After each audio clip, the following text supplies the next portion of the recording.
Good morning. Everybody got a chance to do their reading. Thank you. That's wonderful. I won't ask for a show of hands. So today, what I'm calling, hey, Kathy, can you hit that first, Kathy, can you hit that first light switch? Never mind. Thank you. No. Yeah, thank you. So this is the third lesson in our series. I call this Establishing a Family Part 2, because originally last week's presentation and this week's presentation was going to be one giant presentation, but we spread it out into two, and I think everybody's probably glad. I know I was, because there was a lot of reading. So what we have today is Abraham, Sarah, and Isaac. The beginning of a family in God. So Isaac is finally born, as God had promised, and Abraham gives him the name that God had given him, Isaac. He gives him this name. It means he laughs because Sarah laughed when she was told that she was going to have a child. The name is given on the 8th day. Scripture scholars, what does 8th day in the Jewish tradition symbolize for us? I heard somebody say it over here. Circumcision, yes, exactly. And so this is the first time we have a child being circumcised in the book of Genesis, Isaac. So the first part is done. So what does God promise Abraham? He promises him land and descendants. He now has at least one descendant, plus Ishmael, another descendant, and we're going to hear more and more about descendants over the next couple weeks. So the first part of God's promise is already being in the process of being fulfilled.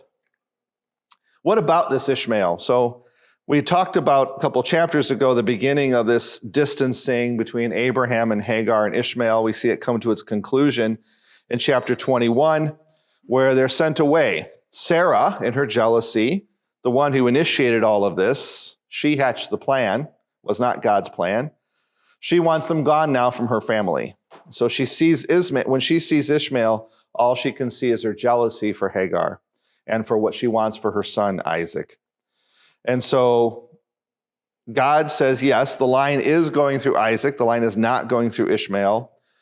But notice Hagar and Ishmael are dismissed. They go out into the desert. They find themselves in dire straits. What happens? God provides for them, and he promises them a nation as well. Not the nation in the covenant, but another nation. So even the ones that are not part of his plan, direct plan, when they call out to him for mercy, God answers. So God does affirm the line through Abraham. Then we have this Abraham and Abimelech at the end of the account of Ishmael. Abimelech asks Abraham not to deal falsely with him in the way he failed to not deal falsely with Ishmael. So the author is putting up a contrast here. Abraham does not deal justly, deals falsely with Ishmael, but Abimelech asks him to not to deal falsely with him. So Abraham makes this covenant with Abimelech, where he should have probably made some sort of a covenant with his own son. Abraham at this point is still a sojourner, though. So he still doesn't receive the promise of land, but he has received the promise of descendants. But Ishmael, notice, is being settled on a land. So God is giving him something that Abraham is still waiting for. So the bottom line in all this in chapter 21, Abraham is still not quite getting it. He needs to be further tested. He needs to be further proofed so he can be worthy of participating in God's covenant. Well, it comes in the very next chapter. So Isaac is born. Isaac means the last. God rescues Hagar and Ishmael, Abraham and Abimelech. So that's Abraham. That's a grown Isaac, and that's the angel stopping him. You can't see the resolution is not real good, but he's dropping the knife there. So the Hebrew people call this the Akedah, the binding of Isaac. That's how they refer to this account, the binding of Isaac. So once again, God, this time the word that's being used in the text is Elohim. We've heard that word before.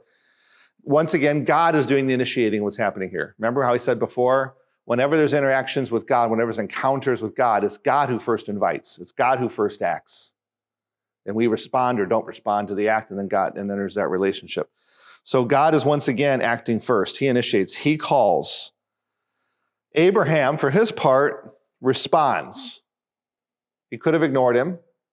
Many people do ignore the Lord, but he doesn't. He responds indicating that he's present and that he's willing to act. It's interesting, if you go to a ordination of a priest, a bishop, priest, or a deacon, right after the homily, one of the first things that happen is the name of the person to be ordained is called. And the person stands up and says, present. And that's a way of indicating that they're present and ready to accept what's going to happen. That's exactly what Abraham does here. He acknowledges that he's present and ready to act. God says, he doesn't just say, take Isaac. He says, take Isaac, your only son, your son, the only one whom you love. So he's emphasizing the relationship between Abraham and Isaac. He says your only son. Well, we know that's not true in the sense that he doesn't have just one son, but he is the only son through whom the covenant is going to continue. The one that you love. So it could be that he's qualifying which son, or it could be that he's slowly trying to lead Abraham. Take Isaac. Oh, I know who Isaac is. Your son. Your only one. Whom you love. He's leading Abraham by putting all of those phrases together. Instead of just saying, take Isaac and go over here. Take Isaac, your son, your only one, whom you love. One of the hangups that people always have about this account is the idea that Abraham could sacrifice his son. That's because we don't know the historical context, the cultural context. The sacrificing of a son, a firstborn, the sacrificing of a firstborn was very common in the Canaanite culture, the land where Abraham is settled right now, right? That's a very, very common thing. Abraham was not being asked to do something that was extremely uncommon as we might think it was. It wasn't. It was very widespread. The ideal is that you were redeeming your family by the sacrificing of your firstborn. So there was a redemption value to the sacrificing of a child. So when Abraham is being asked to sacrifice his son Isaac, remember, Isaac is the promised child. Isaac is the firstborn. But God is promising descendants as numerous as the stars in the heavens and the sands on the seashore, right? So Abraham, if he trusts, knows Isaac's not going to be his only son. And so he's being asked to do what was commonly asked to be done. Offer your firstborn as redemption. So we tend to bristle at that because, of course, none of us would ever imagine sacrificing our children. But that was a widespread thing that happened in those days. Okay? What's Abraham's response to this request? There's no words given. What does he do? He rises, he saddles his beast, and he goes. Does he sit there and argue with God? Does he sit there and say, but wait a minute, God, I don't want, He does what God asks him to do without saying a word. 3 days later, he sees the place where the action is to take place. We call the place Mount Moriah.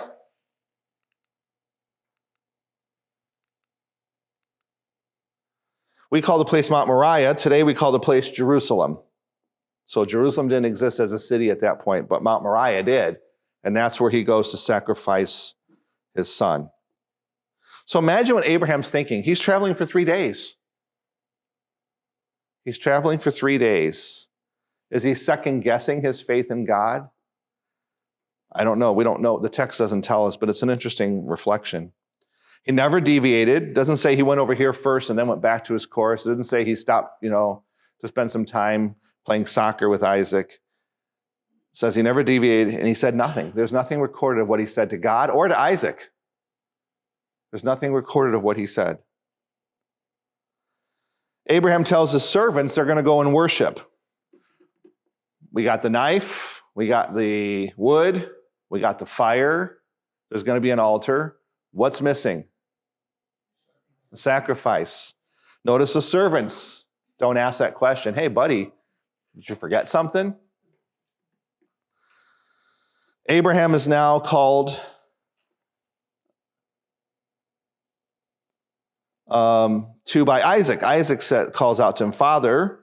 And what does Abraham say again? Here I am, present and willing to act. The angel. What do we hear when we hear angel? Messenger, El, God, messenger of God. Remember I said, though, what's interchangeable with angels at this point? The messenger of God or God himself. Okay? So remember we said that last week, that it's used interchangeably. In this point in Genesis, the term angel could mean a separate being that is the messenger of God, or it could be God himself. Remember the three visitors? Okay? So it could be the angel, it could be a separate being sent by God, or it could be God himself. In any case, the angel is sent to save Isaac. Just as in the previous chapter, the angel, God, or a messenger, saved Ishmael. It calls out through the angel, Abraham, Abraham. Abraham again says, here I am. I'm present and willing to act. Every time, here I am, here I am, here I am. He's told by the angel God will provide the sacrifice, and he does, the ram. And Abraham names the place. We know what that stands for, God. Yireh, God provides. Okay, so if you look at the Hebrew text, it says, Yahweh Yireh, God provides. God provided the ram. God provides for us in the covenant. God provides. After this, there's no recorded conversation, interestingly enough, between Abraham and Isaac. No more recorded conversations. So is that because they didn't talk to each other again? No, it's just maybe the human author wasn't inspired to write about it. After this, Abraham and God never enter conversation again. You could say because maybe it just wasn't recorded. Could be because there was nothing worth recording. It could be because there wasn't a need. Remember, I think I said it here. God speaks when we need him to speak. Because God loves us, it means he always does what's right for us. And he always acts when we need him to act. That's the definition of love, right? Charitable love, giving somebody what they need. So God speaks to us when we need him to speak to us. Not always when we want him to speak to us, but when we need him to speak to us. Perhaps Abraham was tested in faith in an extreme way. He responds in faith. Maybe God doesn't feel like he needs to speak to Abraham again. Mother Teresa, 26 years, said didn't hear God speak to her. 26 years doing what she was doing. Maybe God said, you're doing fine.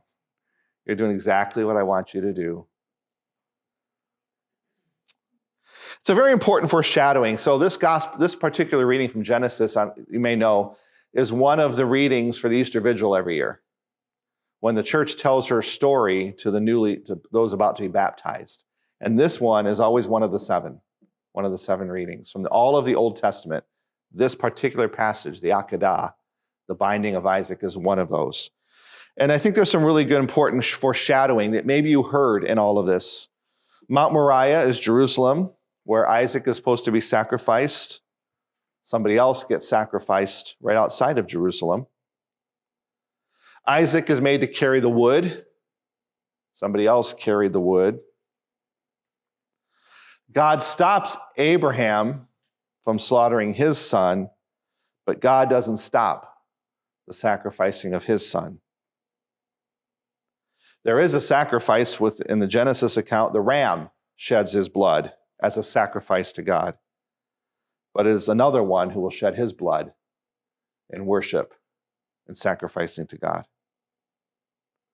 So I think that's one of the reasons why that reading is always put at the Easter Vigil, because so much points forward, almost 2,000 years later, to what's going to happen on Mount Moriah.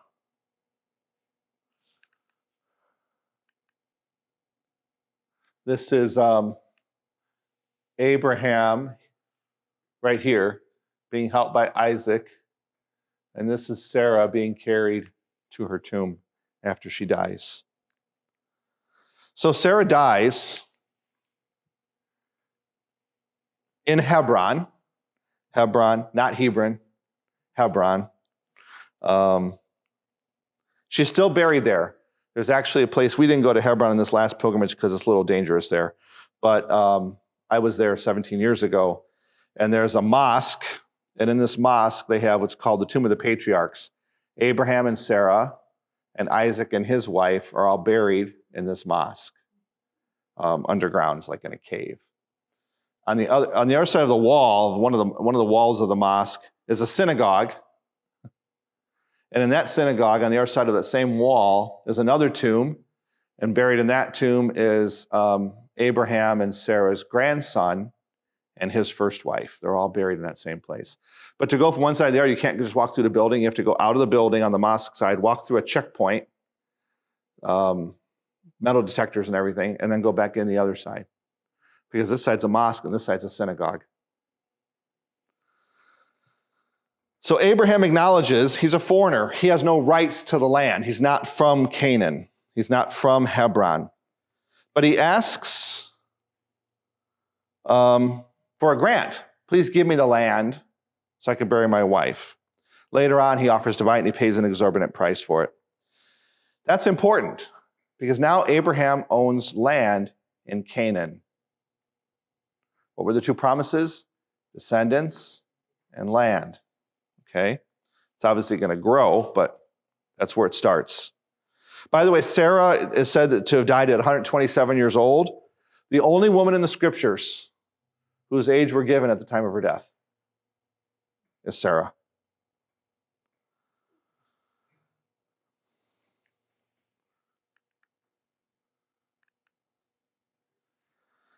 Chapters 24 and 25, well, to 24 to 25, verse 18, because I got to talk about that for just a second.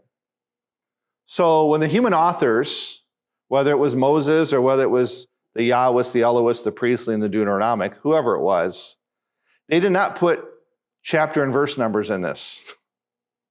It's one long narrative, the entire book of Genesis. There's no chapter numbers. There's no verse numbers. So everything you have in your Bibles, everything you've ever seen that talks about chapter 22, none of that is original. Scholars later on, much later on, went back and ascribed verse numbers and chapter numbers to all of this to make it easier for us to talk about it, easier for us to study it. So there's a natural cutoff, I think, at chapter 25, verse 18. But that's not where chapter 25 gets off. But I think that's where it probably should be. But so I just wanted you to know that. So when you talk about verses and, well, it says this is a different chapter. Well, that doesn't mean anything. That's not original. That was just put onto the text to try and help us talk about it. Okay? So that's the first thing. Another interesting thing about the text is the Jewish people, as they study these things in a synagogue, they hold the scriptures so precious, they don't even touch the scroll, the page, with their hands. So like if I'm looking at chapter 22 and I want to hold a thought here, they don't touch the scriptures. They have a tool that's silver that they use for pointing, but they don't even touch the scriptures because they hold them so sacred. And that tool is not used for anything else. It's just used for reading the scriptures. A couple of things I thought were interesting. So we see here the next generation of one man's family, Isaac. Isaac. What can you say about Isaac in general? I hate to reduce him to this, but it seems to be from the text. Isaac's kind of a placeholder. Isaac is the transition. If you look at the amount of material that we have about Abraham and Isaac's son, there's very little about Isaac. There's not these great stories about him coming to faith, him being tested. There's a couple of things about Isaac we're going to talk about. But really, he's kind of like shown to be the person who is the transition between Abraham and Abraham's grandson. So he's a transition guy. There's no name change for Isaac. He's already been given his name. He laughs, and so that's already his name. He's just the link. He's the link between Abraham and the grandson. So Isaac, though, does need to find a wife because you can't have children if you don't have a wife. And so there has to be this continuation of the line, so there has to be a wife for him. The wife cannot come from Canaan. Abraham says the wife must come from his own people. The Canaanites are not part of the covenant. Abraham and his people are part of the covenant. So he wants a wife for his son Isaac, who's part of the covenant, who's going to be part of the covenant. So you have to go and find, but Isaac can't leave this land because this is our land. So you have to go find one for him. Okay. Did you catch this whole little thing about the hand under the thigh? Okay. So the thigh is a euphemism in this literature. It doesn't mean the thigh. It means, shall we say, the creative center of a man. That's what it's referring to. So, yeah. Or something even more upper than that. It's a gesture. It's an oath gesture, which means if I fail to keep this promise, may I be sterile. What's the greatest sign of God's favor? Descendants and land. So if I don't keep this oath, may I be sterile. That's why that gesture. So no keeping the oath, no descendants.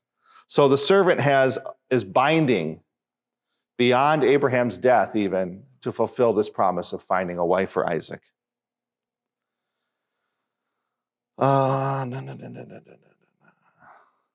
He meets her at a well. Interesting thing that Isaac meets his wife Rebekah at a well. Later on, we're going to see Isaac meet his son meet his favorite wife at a well. And later on, we're going to see, even in Exodus, we're going to see Moses meet Zipporah at a well. So it's kind of like, where did you meet? We met at a high school dance.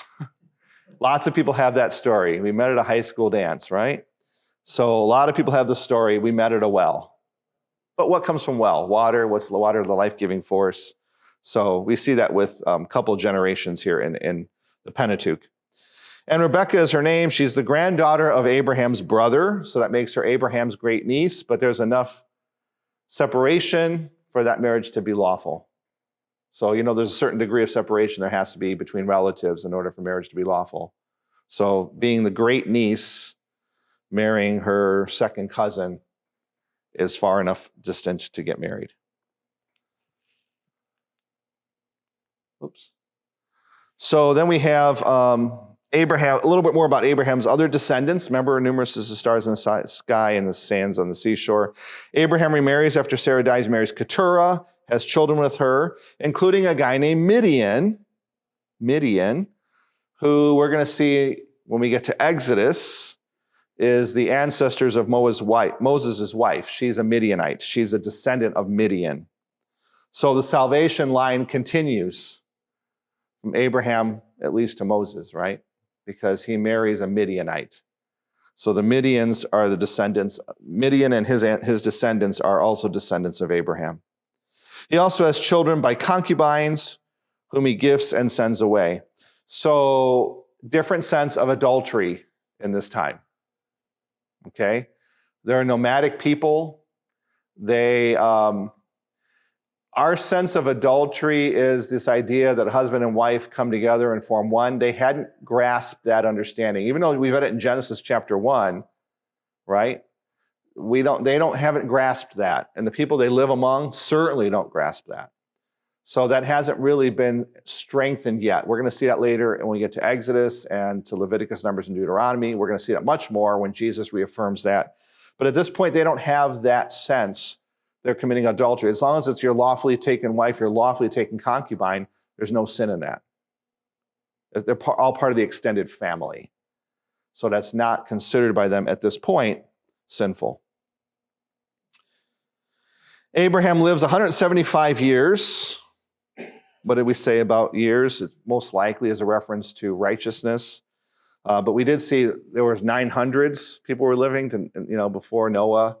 They were living 900 some years. We're down to 175 years. Pretty soon we're going to see 120 years, which is still today the human lifespan. Notice that 2 sons bury him, Isaac and Ishmael, come to bury him with Sarah in Hebron. So Ishmael and Isaac both come to bury their father.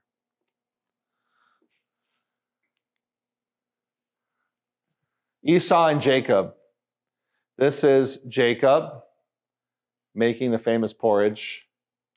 And this is Esau, the hunter, the hairy one, saying, hey, give me some of that red stuff. We'll get to that in a second. So Rebekah, Isaac's wife, is not being blessed with children until her husband prays. So he prays and God blesses them with twins. Twins who wrestle inside her womb with each other to see who's going to be born first. Now, why does that matter? I have sisters that are twins. One's 3 minutes older than the other one, and she always refers to herself as the oldest.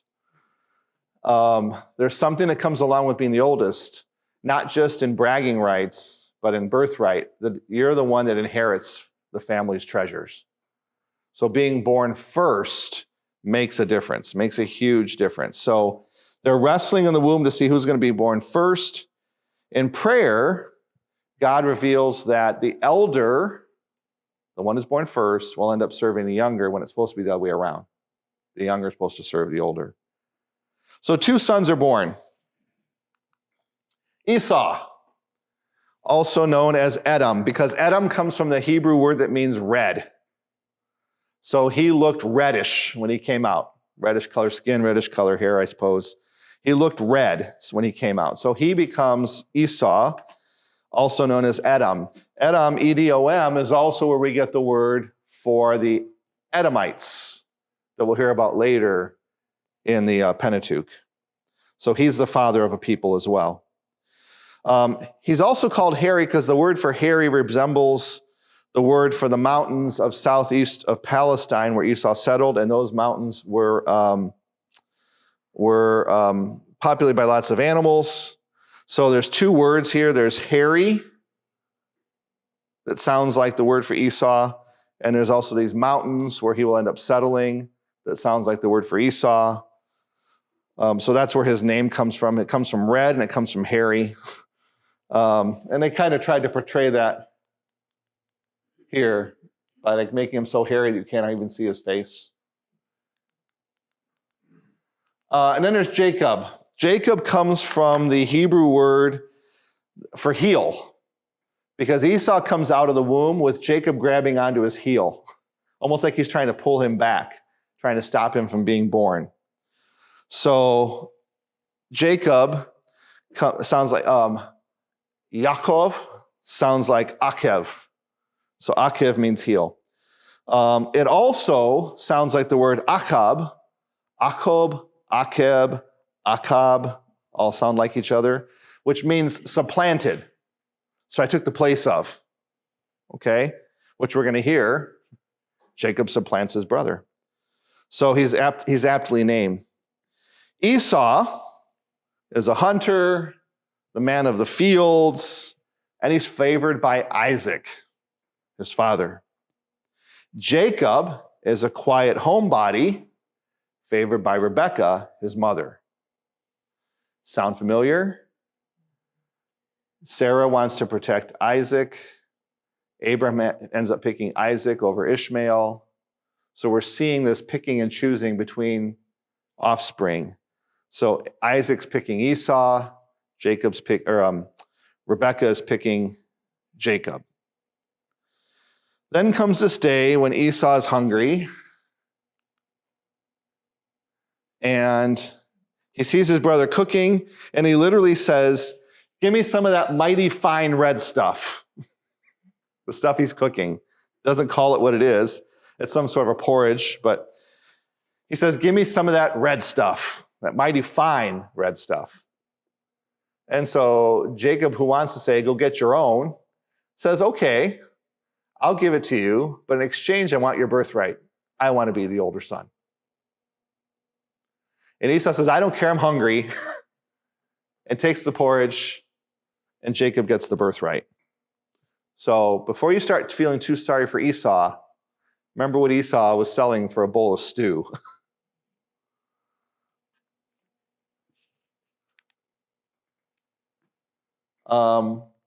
Then Abimelech comes back again. We see Abimelech again. This time, though, it's not Abraham and Abimelech.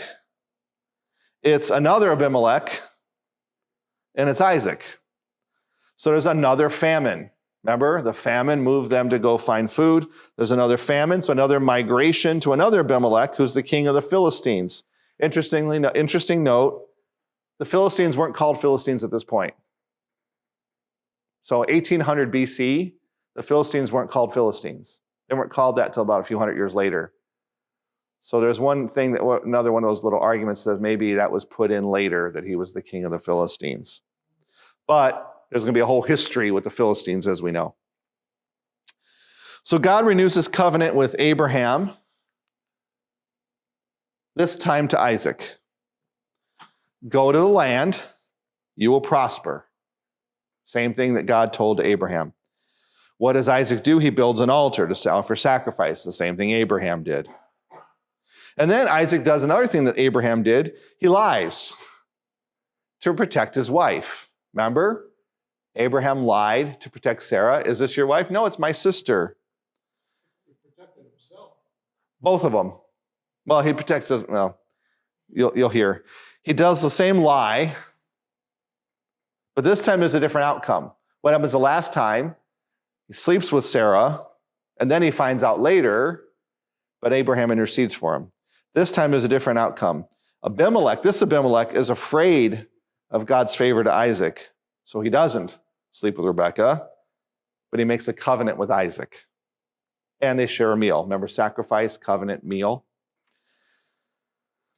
And then finally, the last thing here is Esau marries, and he marries a Hittite, and that makes life very difficult for Isaac and Rebekah. So that is material for today.